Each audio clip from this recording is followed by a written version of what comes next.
What's happening, YouTube? Welcome to the N&M podcast channel, a brand new channel where we will bring you all podcasts to do with anything Premier League, football across Europe, anything that is football related. We are going to bring it to you 100%. My name's Northin, I'm your host today, and Nathan, the other half of the N&N podcast, is over on the other channel. Welcome, Nathan. How are you today? Very well, thank you, Mr. North. Very well, thank you. Surviving this pandemic as we all are. Looking forward to the football being back. Yeah, can't wait, mate. And today's first episode, first podcast as such, is a Premier League predictions for the 2021 season. Mm-hmm. Now, me and Nathan have both gone over these. I disagree with some, but I've bit the bullet and I've gone with it. So, if you look just up here, you will see the top 10. And if you look just down there, you'll see, just like that, you'll see mid-table right down to the last position at 20th.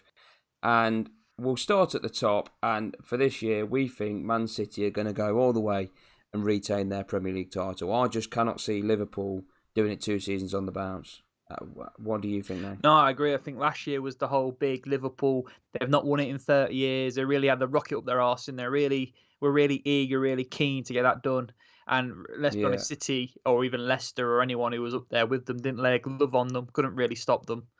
But this year, I think they've lost that impetus, that sort of magic, that hunt for that first Premier League title has gone now. So I think it'd be hard for them to replicate that kind of intensity. And City, I believe, won't be as bad as they were last season.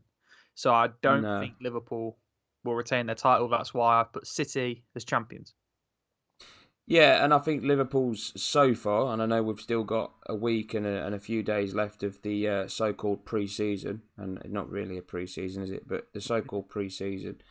And I know Liverpool could make some more signings and could strengthen the side, but so far they haven't strengthened a great deal. The Greek Gary Neville. That's all they bought in, isn't there? Tomiskas, the Greek Gary Neville.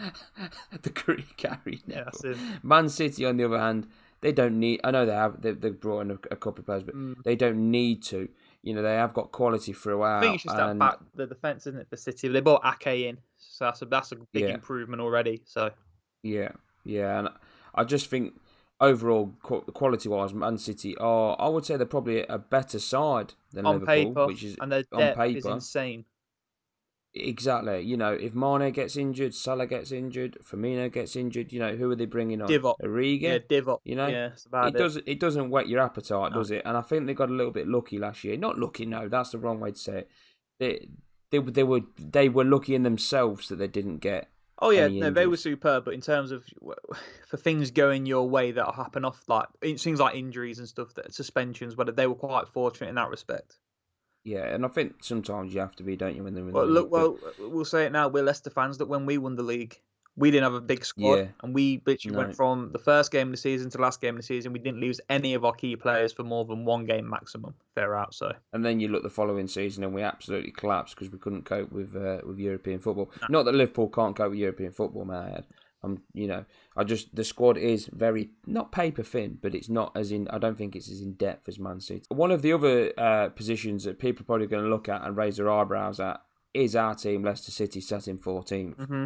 Now, maybe a little harsh. Well, let's be honest. This was all me. And when I put this through to the first, sent you this table through, the first thing you said to me is, "What are you doing?" And well, so we are Leicester fans, and we're not these new breed of plastic Leicester fans. We've been Leicester fans for a very long time, and seen as in the third tier of English football. So we are kind of a glass half full kind of fan. And I just think the way we finished last season, the injuries we've lost Chilwell. I know we're going to bring in the Timothy Castagne, that's how I pronounce it, from Atalanta. Yeah. But I just don't know. I just think with European football, you said it's a lot to deal with. We've not got the greatest squad depth. We were injury plagued at the end of last season. We ended last season horrifically. I don't think we'll go. I'm not going to say we'll go down. We're far too good to go down. And I was thinking probably not 8th to 14th, somewhere in that realm. And I just so happens to put us 14th. Yeah, no, I agree. I've threw my toys out the pram a couple of times last season and kind of said, you know, get your money on us to go down.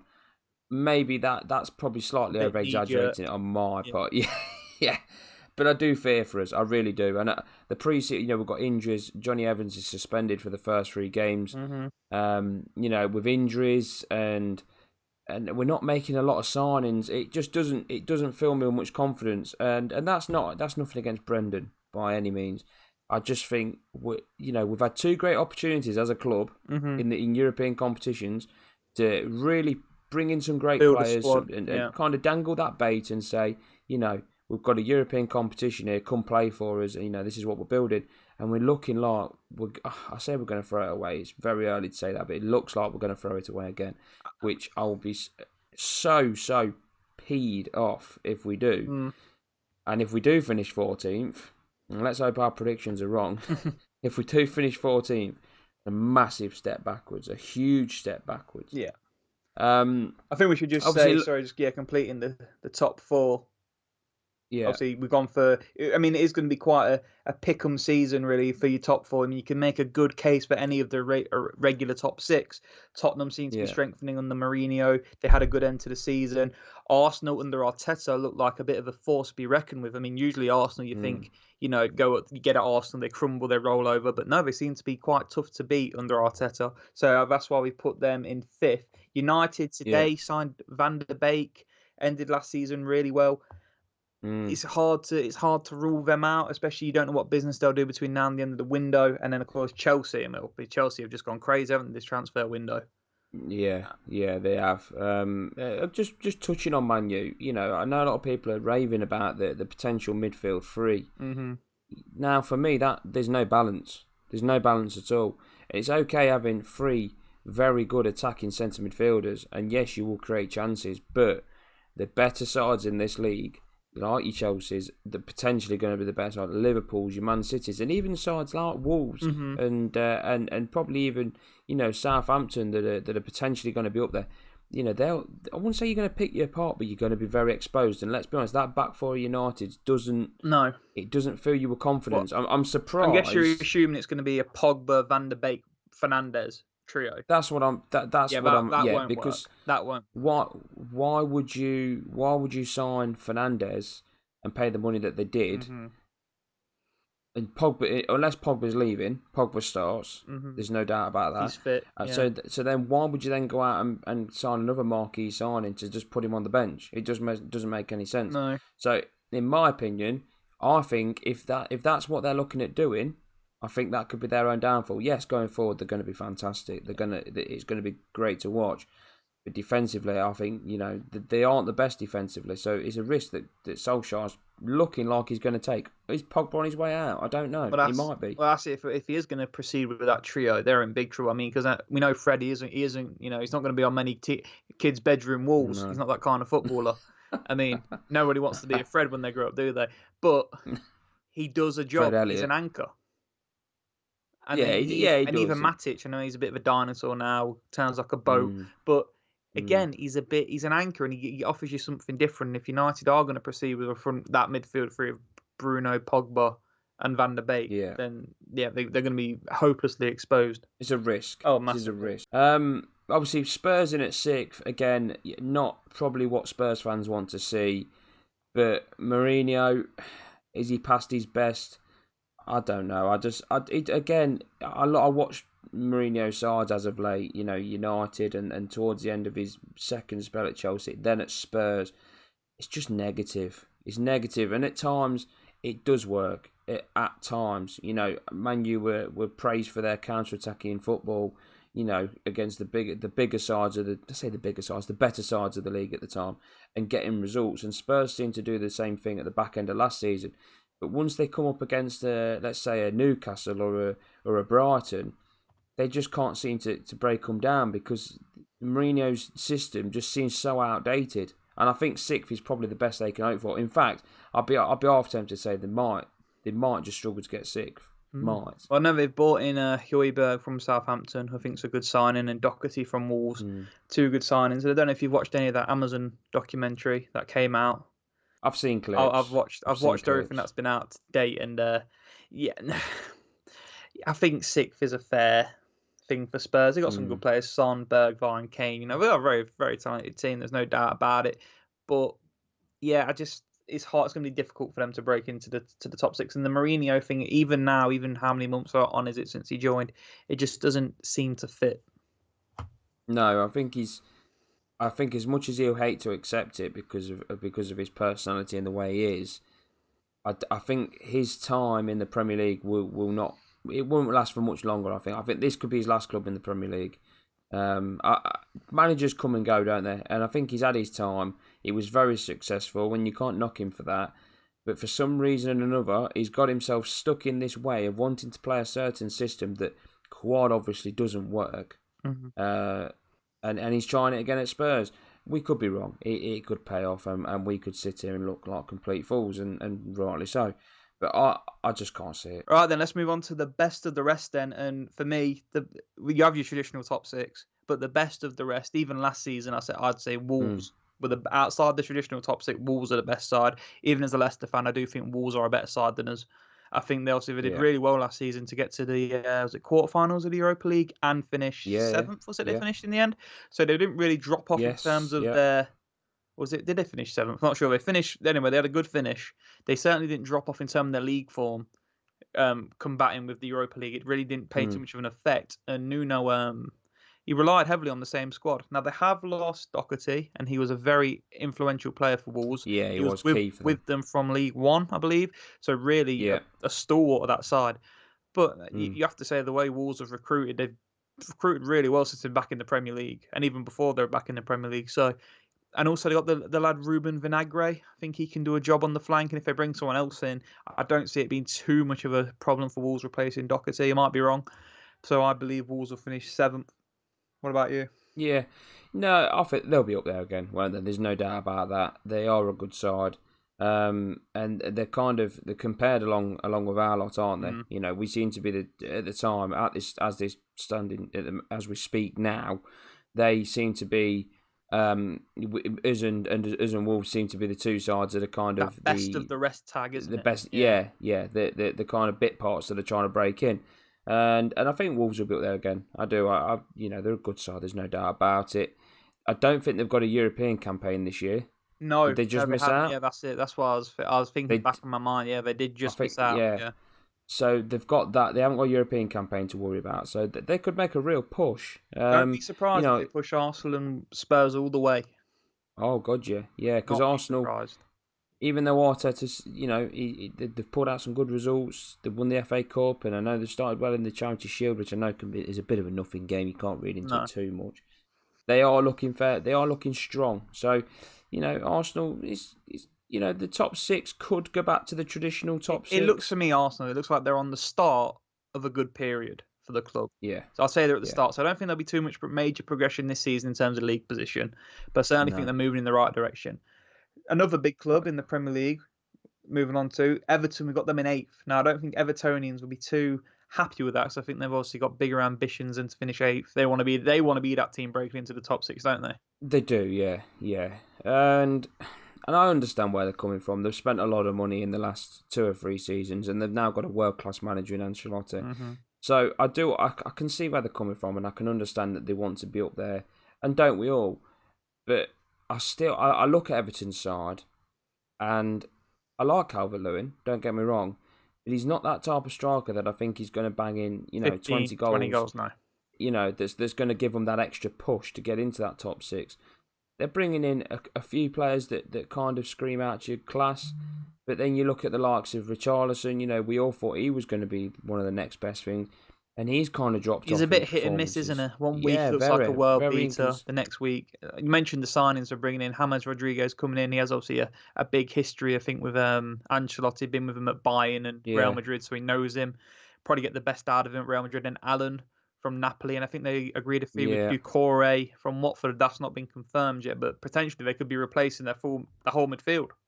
Which is a great midfield. Oh, it is. And I think most clubs, including ourselves, would happily take that midfield. Sprinkle a bit of Sigurdsson on the side, as they say, and you've got a really talented midfield. But if you haven't got anyone up at the other end of the field that's either A, going to be able to defend, or B, score your goals, Doesn't matter how good your midfield is. Well, I'm not You really know, having Pickford. I'm not having Yerry Mina. I'm not really having no, Michael Keane. I like Luca no, Digne, but Seamus Coleman or Mason Holgate, whoever they play at fullback, I'm not really having them either, to be fair. no. So I still think So 8th is about right. yeah, I would say they'll do a typical Everton in my opinion. I think they'll probably have a bit of a slow start and pick up, or vice versa. I don't think they're going to break any pots. In all honesty, I really Yeah. don't. Sheffield United in 10th, and apologies, we've just skipped Southampton, but we will touch back on most clubs the best we can. But just wanted to mention Sheffield United because they had a fantastic debut season in the Premier League. They will probably be a little bit disappointed that they didn't get into the top 6 or the top 7, should we say, considering that the position they're in pre-lockdown. But I just think this season that the top 6 will just have too much. The gap's getting bigger, I Um, think, now yeah, between the top. I think the past since 2016, since we won the league, I don't think the top 6 have really been overly strong. I mean, City and teams have had spells where they've been strong. City have always been strong. Chelsea was strong under Conte and a bit under Sarri. mm, But I think there's always been an opportunity for teams to sneak into the top 4. I think now this yeah, season, the way this transfer went with COVID and everything, teams probably a bit more cautious about spending their money. But the big 6 just seems to be going for it more, and I think that yeah. gap is going to start to get bigger between the big Oh, 6 and the 100%. rest. 100%. And from what I can gather at the moment, I've not seen them sign anyone that's kind of raised any eyebrows. I don't think they've lost anyone Well, they either. lost Sheffield United. Yeah, Yeah. well, Henderson went back to United and they bought in Of course, yeah, Ramsdale. So it's a yeah, bit of a like for like. Ramsdale's a very, I mean, yeah, Henderson's also a very, very good keeper. Ramsdale seems a yeah. competent replacement, so I don't see that being too much of a. I mean, No, I and don't think they'll notice I think much Ramsdale difference came there. through at Sheffield United as well, so it's not like he'll struggle to settle in. I think you're pretty sure No. he played for Sheffield United and left Sheffield United to go to Bournemouth. So I think they're a steady side, Sheffield United. They're well drilled, they're well organised. Chris Wilder's got them playing the roles that they understand and they know what's asked of them. Chrissy I Wilder, just don't think. superb manager. Yeah, Yeah, I just don't think they'll have that extra bit. I don't think they'll have that extra bit about them to go that extra mile to break into the top that 6. momentum they had Yeah, last I season. think last season was an open season. I think it was kind of there was opportunities for clubs like ours, Leicester, Sheffield United, and Wolves Mm-hmm. to kind of break into that top 6 and not establish themselves, but try and get a European campaign in the Champions League. But I think this season, I don't think them opportunities are going to come around. I think the big top 6 are really going to try and close that gap. Mm-hmm. Well, not close it, but widen it, so to speak. And I think Sheffield United will fall for that. I think they'll finish 10th. Well, also you got to Unfortunately, think about second season syndrome. Traditionally, promoted clubs come up, they're on a high, riding high. They do yeah, quite well in the first season and quite often drop off in the second season. yeah, Now, like we said, Sheffield United are quite a well drilled group, quite a tight unit. Also, Chrissy Wilder took them up from League One to mm. the Premier League. You can't see them falling off a cliff because No, they're no, too no, solid for that. no. But like I said, I think temps are fair. I think if you offer Sheffield United 10th now, they'd bite your hand off. Yeah, 100%. I think Premier League every season that Yeah. they'll be happy with that. They're not the most established, are they? So I think they'll take that. We'll touch on the bottom 3 because the bottom 3, everyone's always interested in a good relegation battle, as am I. Hmm. Palace sitting rock bottom. Now I'm basing this On the purely proviso. on their horrific end of Yeah. season form. Well, there's Horrific. talk of Zaha going. Not that I actually rate Zaha. I don't think he's got much about him, to be honest with you. No, They've neither bought do in the I. lad Eze from QPR, who looks like a very good player, but it's a big jump from the Championship to the Premier League. I mean, It's always a it's gamble. always a gamble, and the way they were at the end of last season, they just down tools. And I just think if Yeah. a few results don't go their way, they just look like they'll fold.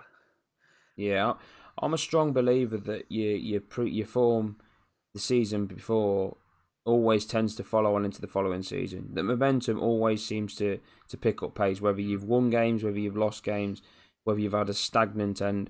You always seem to that form seems to carry on, and A that's bit of why a I feel good hangover. about ourselves. Yeah. Yeah, very much so. And I think Palace's end of season form was it was horrific. From what I can remember, did they lose like the last 6 on the spin, or was it the last Yeah. 8 on the spin? I don't think they even picked up a They point, did they? they were. I don't know exactly what their results were, but I remember they got turned over by Villa, didn't turn up. Played us, Leicester, and didn't turn up. They just looked very flat. Didn't like Yeah. almost like they're on the beat.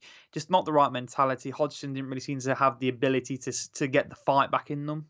If that makes sense. No. And I just think Palace. They've had a good run in the Prem. I think they're a bit of a sinking ship, and I think this could be the year they finally do sink. The time's up. Yeah, the Yeah. time's up. Villa, obviously, they got away with murder, didn't they? Oh, massively. Bournemouth fans must be absolutely Well, raging. Bournemouth and You Watford know, fans, to be fair, I mean, I mentioned Palace turning up at Villa Park at the end of last season, and they just gave them 3 points effectively because they're just down tools. They played an Arsenal team as well who were on the beach. I think they had one eye on the FA. It was just the week before the FA Cup final, so they weren't really focused on the game, and Villa beat them 1-0. I think under normal circumstances, Arsenal turned Villa over quite comfortably. yeah, yeah. Yeah, I don't know the way they've recruited this summer as well. Never getting the lad Matty Cash in, I think, from Forest, but I don't know Villa. Maybe I'm a bit biased as a Leicester fan. I just don't want to see them do well, and I don't think they'll do well. But No, I'm I with you on that just, one. I think they could go. I think they will. Like, they got away with murder, didn't they? You know, the point that kept them up was basically the point Oh, that they that got at goal! home to Sheffield Yeah, United, and things that went their goal. way. Things did go. Oh, Yeah, yeah, massively. I don't think that you ain't going to get that slice of luck twice in one no, in both seasons. So I think they'll go back. They'll go down. I just don't think the squad's good enough. no. I don't. And COVID's probably put the final nail in the coffin because they've not had a proper pre-season to prepare. No, I know not every club has, but I think especially when you've just stayed up, you need that pre-season to try and get the lads in, get a bit of a winning mentality going, bring in some fresh faces. And none of the clubs have had that opportunity this summer. I say summer. This 3 weeks, 4 weeks, however long it's been. I don't even know how long it's been. And so I think they'll suffer because of it. West Brom, yo-yo club, always have been, and I think they always will be. The thing I think with West Brom is when they went down last time, a couple of years ago, they were tagged for about. They're in the Premier League. They must have been in the league for 8 years, maybe 7, 8 years Yeah, it was, straight. yeah, And they had this tag, yeah. didn't they? Long ball, Pulis, you know. But now they've obviously gone down under Darren Moore and eventually turned to Slaven Bilic, and they're not that side anymore. So the West Brom of No. old is a completely different proposition to the West Brom of new. So this West Brom coming up under Slaven Bilic won't be a long ball side. There'll be quite a tidy little football inside. But I looked at the signings they've made. I look at their squad. I just don't think it has enough quality No. for the way they're No, going to no, no. play. I don't think it hasn't, and I just think they'll just be I just think they'll be outclassed in a lot of games. Honestly, and that's why I put them there. It seems a bit they sort of stumbled over the line, didn't they, to the Premier League to get promoted. They Yeah, sort of had it in their own they hands, weren't convincing, bottled were it, they? half bottled it again, and then still managed to go up. So Yeah. it was, yeah. I just didn't get a great feeling from West Brom when they went. And the signings they've made so far, they got that Pereira on a permanent who they had last season. I think they're going to try and get Grady D and Garner who they had again last season. They're not proven Yeah. Premier League players. I don't know. I just feel saying that now they'll probably beat us on the opening day of the season, but I just still think I had to pick a team, and I think for me West Brom just felt as if, like I said, a yo-yo club, maybe about a bit of history played on my mind as well. So I put them Yeah. in the relegation zone. Yeah, no, I agree. And I'm just looking now, and West Ham in its 16th, and I know West Ham fans are not going to want that type of season again, not for one single minute. Poison But club. unfortunately, West Ham fans, Moisey's been kept on, Poison and club. I just can't see Moisey doing anything. I really can't. I don't think he's the right man for the job. I don't think they've got. Well, I say they don't. I think they've got, as in a squad. Oh, They've got a good squad. names on paper. Yeah. A very solid team, and in the right environment, in a field like I know it's quite toxic at West Ham. In the right environment, I believe West Ham could easily push for European football. They have before in the past, and the Bilic pushed for European football. It's just they just seem to underperform, underwhelm. They always just have Yeah. enough to stay up, but there's nothing that's happened between last season and the start of this new season that makes me think, yeah, this is the turning point for West Ham. They're really going to kick on now and fulfil their squad's potential. And like Yeah. I said, No, Moisey's not for me. He's not. No, it's just you wouldn't be he's not the excited right if you're a man. West Ham fan. I think No. ultimately you're going into the season with secretly having quite high hopes. And then by Christmas you realise it's a bit of the same old, same old. And then at the end of April you'll be praying to get to 40 points, and then 2 weeks before the end of the season you'll be safe and thinking, "Thank fuck that's over." That's kind of Yeah. how their Yeah. seasons go. Stevie Bruce is Newcastle in at 15th, and bit of a backward step maybe. They didn't have a bad finish to the season. I think overall their finish last season, I think most Newcastle fans would have probably taken. Well, no, And I know to be Steve. fair, when I put this table together, it was a toss up, and we're not really touched on Burnley, Brighton, and Newcastle. I think for me, it was a bit of a toss-up for them. I kind of thought just threw them in it. I think they're all going to be in that mixing pot that are Yeah. in league and so. I mean, Burnley under Sean Dyche are always gonna be around mid-table. Maybe make a push for Mm. European football. Brighton, I think they look like they're improving under Graham Potter. Seem to make some decent Yeah. Play some signings. good football. Yep. So I think they're going to be out. I don't think they're going to be too high up. I don't think they're ever going to be in any trouble. And then No. certainly Newcastle again. Maybe 15th's a bit harsh. Maybe they'll be a bit higher up. But then again, I don't think they'll be in any trouble. And I think a Newcastle fan will probably take that. Yeah, maybe so. Leeds United debut season, sat in 13th. I think that's about right. Yeah, well, to be fair. if you went on Twitter and saw Leeds fans, they're acting as if a massive giant's just been awoken. I don't know Yeah, I don't know about you, but I don't class Leeds United as a big club. If it wasn't for the media trying to tell me for the past 20 years of my life that Leeds United are a big club, I would not think Leeds are a big club in the slightest because they've done nothing in my living memory. I know they probably have. I'm pretty sure they got to a Champions League semi-final in 2001, but also you're on. yeah, But but since then, I mean, they yeah, spent half the yeah. time in League One, a lot in the Championship. No, I don't class them as really a big club. Historically, yes. Now, no. I think they'll stay up because of the the feel good factor, and I think Bielsa will do enough to keep them up. But ultimately, I Yeah. don't think their squad's that great. So I really think they'll struggle. No, they play some nice football. But I think the squad's going to be very inexperienced. There's not many in the this Rodrigo that they've just signed. People are raving about him, but I come across a stat the other day. He scored 4 goals in something like 22 games. Bit past it for me. 4 goals in 22 games. He's not the type of goal scorer that you're going to need in the Premier League. And let's this be honest, is in La Liga Valencia or Valencia. Yeah, exactly. Exactly. This Valencia side is they're not a bad side. They're no mugs. So I don't know. I don't think just because they've signed this Rodrigo that all of a sudden they're going to become world beaters. Do I think they're going to break into top 6? No, I don't. Mid-table will be about a realistic finish for Leeds. Their fans are going to want a lot more. Always the same. It is always the same where Leeds United are concerned. They always expect too much. As for the big club comment, I think they're very similar to the Newcastle side of things. Big following, loyal following, but nothing really to shout about on the history books, is there really? I know they had a lot of success before mine and your time, but since then, like you've just said, Not what in have they won? recent What have they history. done? No, I know. I think you're going back to like the Don Revie era. They're obviously one of the most successful clubs in the world. But I mean, at what point does the 1970s relevant in modern day football? It isn't. It isn't. No, you It's the can't. same with like You teams like can't live Nottingham on the Forest and past. Ipswich. No, like Nottingham No, Forest and Ipswich. You can't brag about something that happened 50 years ago, 45, of course 40 you years can't. ago. What's the point? Who's bothered? No, exactly. Like So I football's a think, completely different game than it was back then. You can't try and claim you're a big club because of what happened. It's 40 years ago. No, I agree. And before we finish off, we will just give every other club a quick mention. Burnley. Oh, Burnley, yeah. The same old for Burnley. Yeah, pretty much. Sean Managed to keep Dyche. Dyche. Yeah, Sean Dyche through and through. There'll be no trouble at all. They could even finish a bit higher. And if teams don't perform, you can guarantee if teams aren't performing, you can guarantee trying to sneak into that European place will be Burnley because they will be a 6 out of 10 every week. And if you're below a 6 out of 10, they'll beat you. So expect Burnley to be mid-table, potentially capitalising on some of the team's bad forms, potentially going higher. Yeah, Fulham just surviving in at 17th. I like Scott Parker. They finished quite strongly, didn't they? I know they ended up going. Yeah, they did They finish went strongly. through the playoffs, didn't they? But I think they'll just have enough. Signed Harrison Reed on a permanent deal. Was integral in their midfield. Yeah, I do. I like Fulham. I think they'll do things right this time. I think they'll learn from season 4. Not saying they'll be superb. So I got them in 17th. So I still think it'll be a struggle for them, but I think they'll handle themselves better.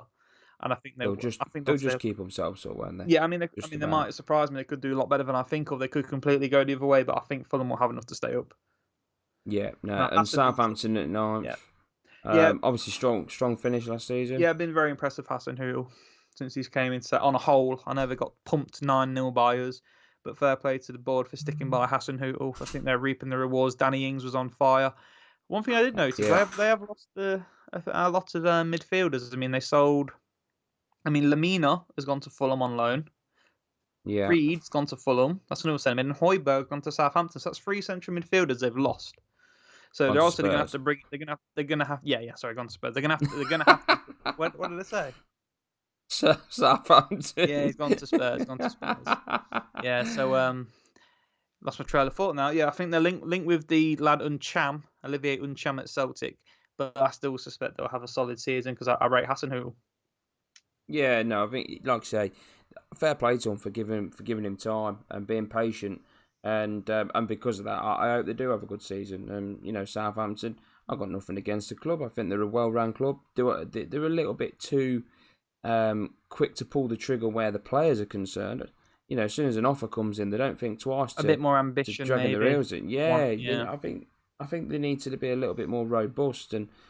Probably a little bit like our lot in that sense. Well, you say that when a player wants to go, they want to go, and footballers are mercenaries. They don't care about Leicester or Southampton. They want to try and get to the top as quick as they can. I mean, No, look true. at Ben Chilwell. For us, came through our youth academy. Was with us for 11 years. First chance to get to jump ship, he jumped. So it is what it is. Yeah, no, there is that. But no, I think they'll have a good season. So far, they're managing to keep hold of Danny Ings, which I'm sure they'll be absolutely chuffed. Oh, they'll be uproar if they got rid of him from the fans. Could you imagine? From Southampton, if they sold Danny Ings, oh god, it would be suicide for them. It really would. If he leaves from now to the start of the season, this prediction could get thrown out the window because I think that alone, losing him would be suicidal for them. Well, that's an important point actually, mate. Obviously, we're making this video, and there is still quite a while left in the transfer window. A lot of things can happen, ins and outs. So we might look back at this end of the season and slightly red-faced, thinking, "What the hell are we talking about?" I hope us finishing 14th is one of the biggest clangers we've ever made. And we don't end up there, but that's besides the point. And that's pretty much all we've got time for this first episode of the NNN podcast series. Obviously, by all means, post your league predictions in the comments below, and please drop the video a like. I really appreciate that. There's plenty more to come from this channel, I can assure you. I hope we've managed to cover all the clubs tonight. I don't think we've missed anyone out. What we will say is, if you don't agree with us, if you think what you're doing putting Leeds in 13th, you plum, let us know. If you think Leicester in 14th, you need to give your head a wobble. Give us a shout. If you think Everton are outsiders for the league, let us know. Yeah, the darkest of dark horses. Get your comments in the section below. But yeah, I hope we've covered all the clubs as best we possibly can, and we've probably spoken a little bit more about some clubs, some more controversial picks in there. We'll do as best. But yeah, as for now, that's all we've got time for. It's been a pleasure. Until next time, peace. And go.